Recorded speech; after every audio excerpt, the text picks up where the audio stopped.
नमस्ते दोस्तों। आज एक बहुत महत्वपूर्ण कहानी सुनाता हूँ आपको मैं एक गांव की और किसानों की। मैं आपके केवल 15 मिनट लेना चाहता हूँ। कृपया इसको ध्यान से सुनिएगा और जितना आगे से आगे हो फॉरवर्ड करिएगा। एक छोटा सा गांव था जहाँ ज़्यादातर किसान रहते थे और वो अपने फसल का काम करते थे, अपने किसानी करते थे। गांव को सड़क से एक ही सड़क थी जो उसको शहर से जोड़ती थी या मेन हाईवे से जोड़ती थी, और उस सड़क पे एक पहलवान बैठा करता था जो जिसका काम तो रखवाली था, लेकिन वो आने जाने वालों से पैसे लेता था, कमीशन लेता था गांव में आने में, गांव से जाने में। साथ में गांव का एक प्रधान था जिसकी दोस्ती पहलवान से बहुत अच्छी थी और बहुत पुरानी थी, और ये 50-60 साल से चलता हुआ आ रहा था। दोनों मिलके आने जाने वालों से पैसे लेते थे। होता ये था कि किसान अपनी फसल उगाता था और फसल पकने के बाद, हार्वेस्टिंग के बाद, जब वो फसल लेके बेचने जाता था तो पहलवान उससे बोलता था पहले कमीशन रखो, उसके बाद जाने दूंगा। तो किसान उसको कमीशन देता था ताकि उसकी फसल मंडी तक पहुंच सके। जब आगे चलता था तो वो फसल तुलवानी पड़ती थी, जिसकी पर्ची अलग कटती थी, और बोरी उतारने और चढ़ाने के लिए पहलवान अपने लड़के देता था जो अलग से पैसा लेते थे उतारने चढ़ाने के लिए, और उतारते चढ़ाते वक्त थोड़ा सा अनाज बोरियों से निकाल लिया करते थे। जो उनके पास एक लोहे का औजार होता है जिससे अनाज बाहर निकालते हैं बोरी से, उससे अनाज निकाल लिया करते थे। तो 20-30 बोरियों में एक बोरी वो अनाज अपना बना लेते थे। ये आगे जाता था तो जब बेचने जाता था तो जो मंडी में दलाल बैठा होता था वो कहता था तुम्हारा अनाज अच्छा नहीं है, बी क्वालिटी है, ए क्वालिटी नहीं है, इसके इतने दाम मिलेंगे। और कुछ डिस्कशन करने के बाद, कुछ वार्तालाप करने के बाद वो किसान को बोलता था ठीक है, ए क्वालिटी में हम बेच देंगे, लेकिन 50 रुपए हमें तुम्हें देने पड़ेंगे। तो किसान बेचारा फिर पैसे देता था और वो अनाज आगे बिकता था। फिर वो गोडाउन वाला कहता था हमारे पास तो जगह नहीं है, लेकिन अगर कुछ सुविधा शुल्क मिलेगा तो हम जगह बना देंगे। तो किसान उसको पैसे देता था और फिर वो गोदाम में माल जाता था। तो 1000 रुपए का माल लेके अगर किसान चला और उसका 400-500 रुपए इस काम में खर्च हो गया तो किसान की कमाई 500 रुपए ही होती थी। 500 रुपए में उसको अपनी लागत भी निकालनी है जो उसने फसल उगाने में खर्च करी है, चाहे वो कीटनाशक हो, बीज हो, अपने औजार हो, डीजल हो, पानी हो, जो भी चीजें हो। और होता यह था कि इस कारणवश गांव में किसान आत्महत्या करने लगे, क्योंकि पैसा बनता नहीं था, उधारी बढ़ती चली जाती थी, सूद बढ़ता चला जाता था, क्योंकि किसान सूद पे पैसा लेके ये सारे काम करता था, तो वो सूद दे नहीं पाता था, पैसे वापस कर नहीं पाता था और आत्महत्या तक नौबत आती थी। समय बदला, किसानों की सोच बदली। किसानों ने कहा कि हम अगला प्रधान, चुनाव आया, अगला प्रधान हम अपने बीच का ही एक व्यक्ति को लेंगे, उसको प्रधान बनाएंगे जो हमारे बीच से जन्म हुआ है जिसका। तो उन्होंने एक व्यक्ति को चुना जो प्रधान बना आगे जाके। ये व्यक्ति किसानी नहीं करता था, लेकिन गांव गांव में घूम घूम के, फक्कड़ आदमी था, गांव गांव में घूम घूम के किसानों से मिलता था, बातचीत करता था।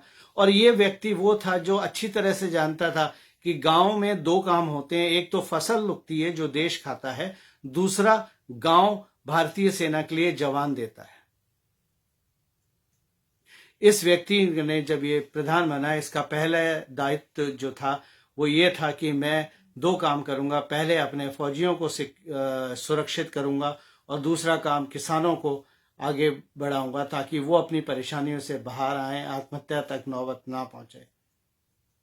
सबसे पहला काम उसने जो करा वो ये करा कि उसने किसान के फसल को, जिसमें खाद की जरूरत होती है, पहले पुराने प्रधान के वक्त किसान को लाठियां पड़ती थी खाद में, सबको खाद भी नहीं मिलती थी, चोरी हो जाती थी, बिक जाती थी, कारखानों में चली जाती थी, पहलवान और पुराना वाला प्रधान मिलकर कमीशन खा लेते थे।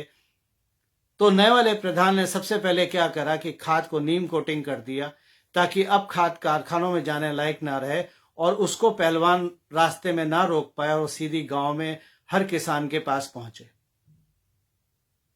ये करने से किसान की उपज बढ़ी, क्योंकि किसान को आप कहीं मारामारी नहीं करनी है खाद के लिए, उसकी खाद उसके घर पे भी पहुंच जाती थी, उसके खेत तक पहुंच जाती थी और वो वहां बैठ के अपना खाद का इस्तेमाल करता था, जिससे उसकी उपज बढ़ी। लेकिन किसान के साथ एक और दिक्कत थी। किसान खेती खुले हुए आसमान के नीचे करता है, वो बालकनी टेरेस में बैठ के गोभी नहीं उगाता। अगर 3 फसल अच्छी हुई हैं और एक फसल खराब हो गई, चाहे वो ओले से हुई हो या पानी ज्यादा बरसने से, बेमौसम बरसात से हुई हो या सूखे से हुई हो, तो पिछली 3 फसलों का जो भी कमाई होती थी वो इस फसल में बर्बाद हो जाती थी। किसान फिर कर्जे के चक्कर में आ जाता था। तो इस नए प्रधान ने कहा कि हम किसानों की जमीन का बीमा करेंगे। उसने किसानों की जमीन का बीमा करा, लेकिन बीमा के साथ एक उसने अच्छा काम यह करा कि बीमा कराने के लिए जमीन को नापना पड़ता है। तो जमीन को नापने में जो किसान की रिकॉर्ड है, जो लैंड रिकॉर्ड है, जो जमीन का उसके विवरण है, वो विवरण सरकारी दस्तावेजों में दर्ज हो जाता था, जिसके बदौलत उसको वहां पर बीमा मिलता था। इसका फायदा ये होता था कि पहले जब किसान अगर आत्महत्या कर ले तो पुराना वाला प्रधान और पहलवान मिलके उसकी जमीन हड़प लेते थे, क्योंकि उसका कोई रिकॉर्ड नहीं होता था। अब ये काम नहीं हो सकता, क्योंकि रिकॉर्ड सरकारी है और उस सबको पता है कि जमीन किसकी है, कितनी है, किसको, उसके बच्चे कौन है, उसका परिवार कौन है। ऐसे करके ये बंद हो गया। फिर एक प्रॉब्लम और थी कि एक दिक्कत और थी कि गांव में पानी ज्यादा नहीं था। तो नए वाले प्रधान ने क्या करा कि पानी, क्योंकि फसल को बहुत जरूरी होता है, उसने डिप इरिगेशन का सिस्टम बनाया, ताकि हर किसान को कम पानी में उसकी फसल को नुकसान ना हो और सबको पानी बराबर से मिल जाए। ऐसा करके उसने डिप इरिगेशन सिस्टम शुरू करा, ताकि किसानों को पूरा पानी मिले। ये 3 काम करने की वजह से सबसे बड़ा फायदा ये हुआ कि फसल की पैदावार अच्छी हो गई, ज्यादा हो गई। किसान जो कल तक 10 कुंटल एक बीघे में लेता था, अब वो 20 कुंटल पैदा करने लगा। लेकिन एक दिक्कत थी कि किसान को अभी भी उसी सड़क से सामान बेचने जाना होता था जहां पहलवान कमीशन लेता था, और जो बिचौलिए हैं वो अपना कमीशन लेते थे, साहब पर्ची काटने के पैसे, गोदाम में रखने के पैसे, उठाने गिराने के पैसे। तो नए प्रधान ने क्या करा, उन्होंने एक नई सड़क बनाई जहां से आप सीधा माल बिना, और उस सड़क पे कोई पहलवान और प्रधान नहीं था, ताकि उससे आप सीधा माल ले जाके मंडी में बेच सको। पुराने सड़क में एक दिक्कत ये थी कि अगर मेरे को किसान के पास जाके सीधा अनाज खरीदना है तो मैं नहीं खरीद सकता था, क्योंकि पहलवान मुझे जाने नहीं देता था।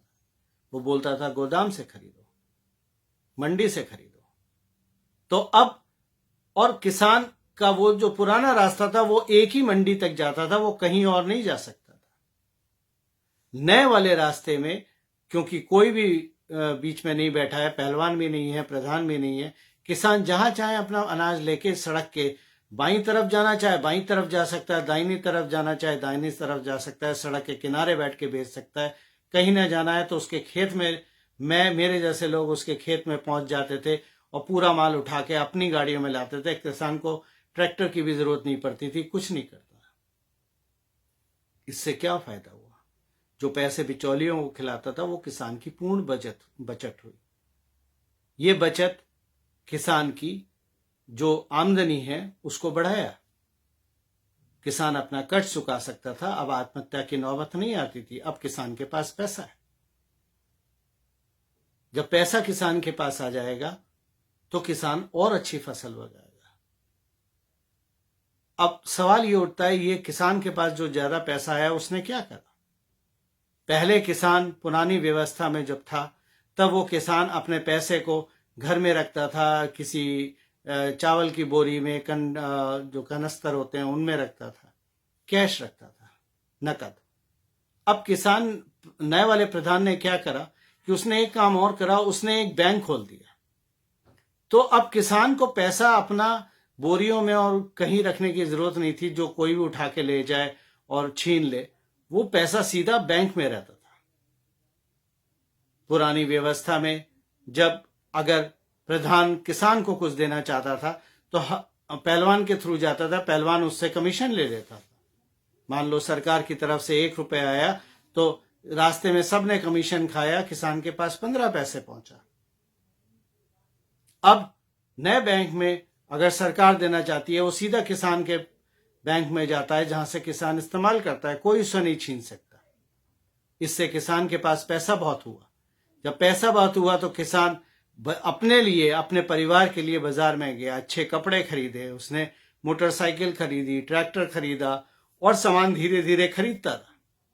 जब ये सामान आगे जब इसकी डिमांड बढ़ी, जिसका इसके लिए लोगों ने बहुत उपभोक्ता इसके बढ़े, तो इन कारखानों ने, इन कंपनियों ने जो ये मोटरसाइकिल वगैरह बनाती हैं, इन्होंने शहर के बच्चे और अपने यहाँ नौकरियों पे रखे ताकि ज्यादा माल बनाए। शैम्पू वाली कंपनियों में और आगे बढ़े ताकि शैम्पू ज्यादा बिके, साबुन अच्छे हो गए, सब कुछ अच्छा हो गया। तो यानी मिडिल क्लास इसमें आ गया जहां उसका फायदा हो गया। यही है किसान बिल। पुरानी व्यवस्था और नई व्यवस्था। नए वाले प्रधान ने पुरानी सड़क बंद नहीं की है, लेकिन नई सड़क खोल दी है। जो किसान पहलवान के दोस्त हैं और उनके लिए काम करते हैं, वो अपनी अभी भी पुरानी व्यवस्था पे चल सकते हैं। लेकिन जो किसान ईमानदार है, जो किसान अपनी मेहनत का पैसा लुटना नहीं चाहते, वो नई व्यवस्था को इस्तेमाल करें। नई व्यवस्था में जो नई सड़क बनी है, वहां से मैं बिना पहलवान से बात करे सीधा किसान के पास जाके अपना ट्रक ले जाके सामान भर के लाऊंगा, जहां किसान को कहीं नहीं जाने की जरूरत है। और जब मैं वहां जाऊंगा किसान के पास, तो मैं किसान से कहूंगा, भाई अगली बार ये वाली फसल लगाना और इसके पैसे मैं दूंगा। मैं किसान को पहले ही पैसे दे दिए, आधे पैसे दे आया कि भाई अगली बार 20 कुंटल गेहूं तुम ये वाला उगाओगे और ये पैसे हैं, आधे पैसे तुम पकड़ो, आधे जब मैं फसल लेने आऊंगा तब तुम्हें दूंगा। तो किसान को पैसे उठाने के लिए बाजार में नहीं जाना, पैसे उठाने के लिए बैंक में नहीं जाना, तो सूद की बात नहीं आती है, कोई वहां पर सूदखोरी नहीं होती है।